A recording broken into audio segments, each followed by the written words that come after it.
Alors bonjour, entreprise Flairès Didier. Je me permettais de vous faire une petite vidéo aujourd'hui pour vous présenter la rénovation d'une petite salle de bain. Alors je vais vous expliquer un peu comment procéder afin d'éviter des problèmes dans le futur, que ce soit pour du personnel ou de la location tout simplement. Alors ici vous pourrez constater, c'est un bâtiment qui fait, il me semble, 7 étages. Du coup, on a une eau chaude collective et une circulation. On a des vannes qui nous permettent de sectionner uniquement la salle de bain, eau chaude et eau froide.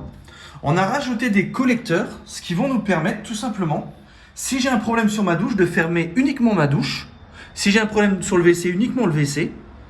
Voyez. Et en dessous, j'aurai les tubes du lavabo que je vais tirer plus tard. Ça va nous permettre tout simplement, en cas de problème sur le WC, de continuer à me servir de la douche, à me servir du lavabo qui sera ici, tout simplement. On aurait pu aussi très bien faire 2 tubes qui venaient, qui descendaient dans le sol, avec un T pour prendre le WC, un T pour prendre la douche et ensuite des raccords qui allaient me prendre le lavabo. Le problème de ce type d'installation, c'est qu'en cas de souci sur un de ces raccords, il faudra casser à l'endroit de ce raccord justement pour le réparer. Et malheureusement, on ne pourra plus se servir ni du WC, ni de la douche, ni du lavabo. Dans ce cas de figure actuel, on pourra fermer uniquement le point d'eau qui pose problème. Si par exemple, j'aimerais avoir une fuite, ça me permettra, je ferme toutes mes eaux froides, toutes mes eaux chaudes, et j'ouvre, et au moment où je vois le compteur tourner, je sais que ma fuite se situe sur ce tube-là.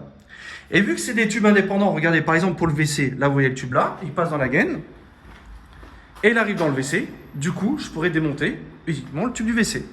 Et pour la douche, vu qu'on n'a pas de raccord dans le sol, comme vous pouvez constater, j'arriverai jusqu'ici, et les boîtiers d'encastrement que j'ai mis me permettent tout simplement de dévisser mon mitigeur, la rosace qui se situe ici, ensuite d'enlever ces 2 vis-là, et de retirer le tube en arrière, pour en remettre un autre, sans avoir à casser toute la douche, ce qui serait quand même très embêtant et très coûteux.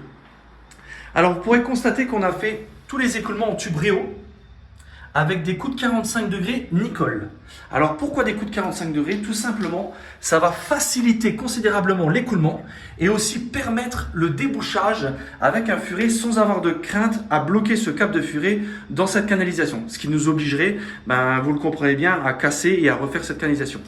On a bien évidemment aussi pris soin de mettre de la pente et de boucher au niveau de la colonne avec, je vais vous la montrer,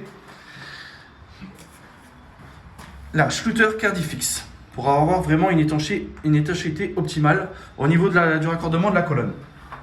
Alors, c'est dommage, il y a un seul bémol, c'est que j'ai pas pu mettre un PVC de 50 parce que le raccord qui est ici était en 40. Du coup, j'ai juste pu enfiler mon bout de PVC de 40 bien évidemment dans le sens de l'eau jusqu'au raccord au ras de la colonne. Donc voilà. Du coup, on est parti en PVC de 40 jusque là. Là, on va prendre la douche, le siphon et là-bas le lavabo. Tout simplement. On mettra un clapet anti-vide ici, Nicole.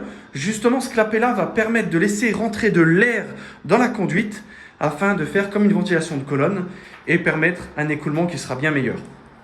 Alors maintenant, pour la hauteur des bacs à douche, c'est toujours lui qui est maître là-bas. Si par exemple il avait été à 20 cm du sol, soit il aurait fallu casser toute la colonne et aller chez le voisin pour le redescendre, ou là en l'occurrence, vous pouvez constater, il est à peu près, on va dire, aller à 8 cm du sol, du coup le bac à douche sera à peu près, on va dire 12, 13, peut-être 15.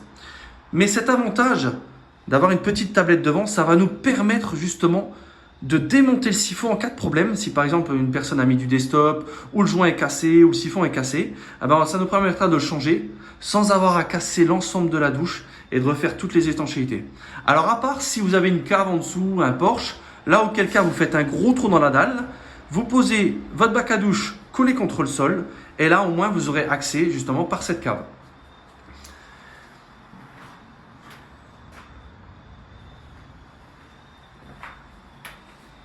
Voilà. Alors si cette vidéo vous a plu, je vous invite à vous abonner à ma chaîne YouTube qui est Didier Flairès. Et je vais publier d'autres photos, d'autres vidéos. Là ce qu'on va faire déjà, c'est qu'on va relisser tous les murs.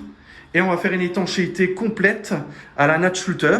C'est une espèce de tapisserie orange qui va nous permettre justement de bien étancher autour des murs parce que le BA13 hydrofuge ne va pas accepter l'excédent d'eau, tout simplement.